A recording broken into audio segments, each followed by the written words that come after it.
Good evening. We're all yours. That's the slogan of Radio Broadland, the latest local radio station to hit the airwaves. Radio Broadland, which transmits to much of Norfolk and parts of North Suffolk. Radio Broadland is the first independent local radio station in the Anglia region to come on air in an area where there is already a BBC local radio. There are also problems with the audiences. Over the past 2 years, the audience for independent local radio has declined markedly, as it has for radio. Well, then we just got Radio Norfolk with adverts, and do we need two stations like that, to be honest?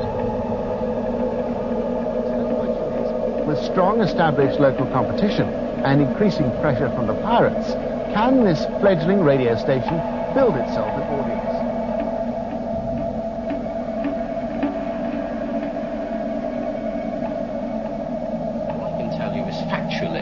We have hit every single target that we set ourselves in terms of acquiring the money, the capital, acquiring the building, acquiring the professional staff, hitting the on-air date when we were supposed to. All of it backed up by solid advertising. We are sold out every single minute throughout our whole broadcasting year. The audience reaction has been superb. I think we've got the programming right. The feel of the station is right. And certainly everyone else within this building feels as if we're on a winner. Good morning, my name is Nick Risby. Welcome to the brand new sound of Radio Broadland. I was quite confident that we do quite well. I quite honestly didn't realise that we would have the degree of success that we have enjoyed. Making history with our very first day's broadcast. Anglia Television did a documentary on us just the week prior to launch, and they didn't give us very much of a chance. And I'm delighted to say that here we are entering our 5th year with nothing but a bright future ahead of us.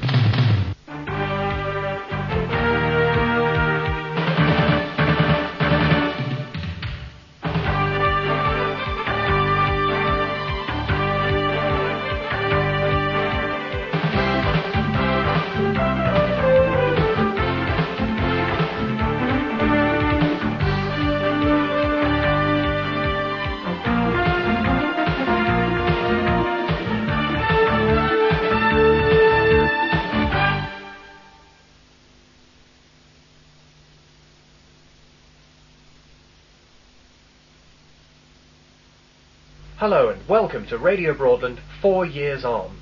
You know, it was October the 1st, 1984 when Radio Broadland came on air. My name's Rob Chandler. I was here in the studios at Colgate, Norwich on that historic day, and since then Radio Broadland has rapidly become the most successful station in the area.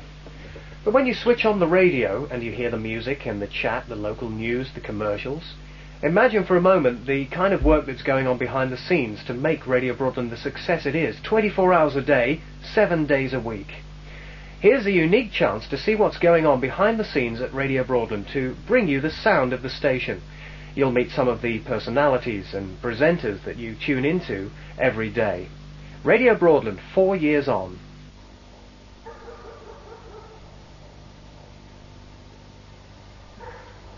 Conveniently enough, it all ends up here if you're an FM listener. Chandler Road, Stoke Holy Cross, just outside Norwich, the site of one of our transmitters. Strangely, Radio Broadland as yet doesn't own the transmitters. They still belong to the Independent Broadcasting Authority. Radio Broadland does make sure, though, that an awful lot happens to the signal before it reaches here. The engineering department consists of just 2 people. They're responsible for not only maintaining the equipment, but also ensuring that the signal reaches the transmitters at the highest possible standard.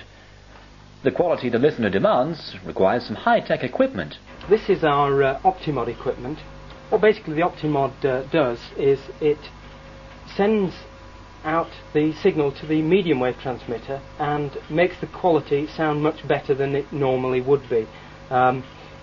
To get slightly technical, it's a split band limiter with limiting on each of the split bands. We've got a 6-band equalizer system here, which takes various frequencies and then optimizes the modulation in that particular frequency band for our medium wave transmitter. That's so that the listener at home can get the most intelligible, the most clear signal out of what otherwise is a fairly inferior means of transmission, namely medium wave. And down here is our master clock.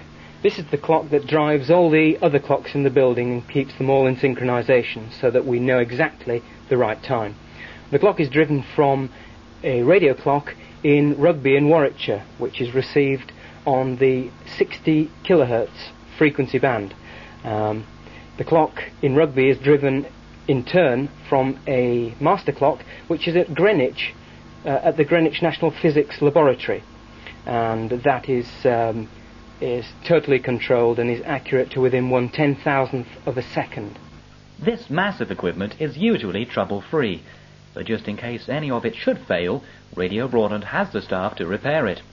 Part of our responsibility to the listener is the availability of high-quality stereo sound, and we always work to what is known as the IBA Code of Practice. Along with various computer projects that Brian Barr is involved in, it makes for a pretty busy engineering department. So that's how Radio Broadland reaches your radios via the engineering department and the transmitters. But it all starts here in the studio, and of course the main part of Radio Broadland's day is taken up with music.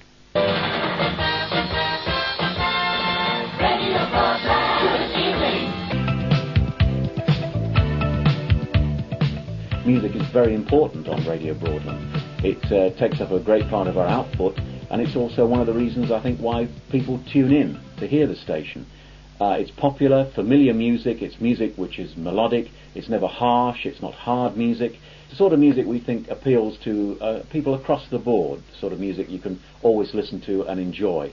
And that's music, popular music going back to the early 50s, say, mid-50s, the early rock and roll era, right up to the present day. The presenters themselves are responsible for picking most of the music, except for the new releases, which are selected every week by myself and our head of music, who's also one of the presenters, and that's Dave Brown. Well, apart from hosting the mid-morning show, Monday to Friday, my other role of work here is as head of music. And basically I'm responsible for the output of the music which you hear right throughout the day, of the new and the current songs that are in the charts.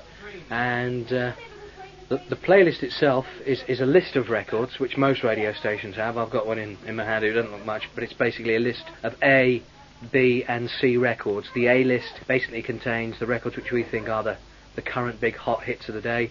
The B list are hopefully the hits of the future, where after the playlist meeting we hopefully put together the list and predict what is going to be the records that are hopefully going to hit the charts. We don't necessarily work on the theory they're going to hit the charts because, as you know, Radio Broadland's format ever since we started to try and hit a slightly older age group, which we have hit, has been more of the quality end of the chart. You don't hear much of the acid and the house music, etc. throughout the day. That's left for some of the more specialised shows like Chrissy's show, etc. So it's basically the best of the chart.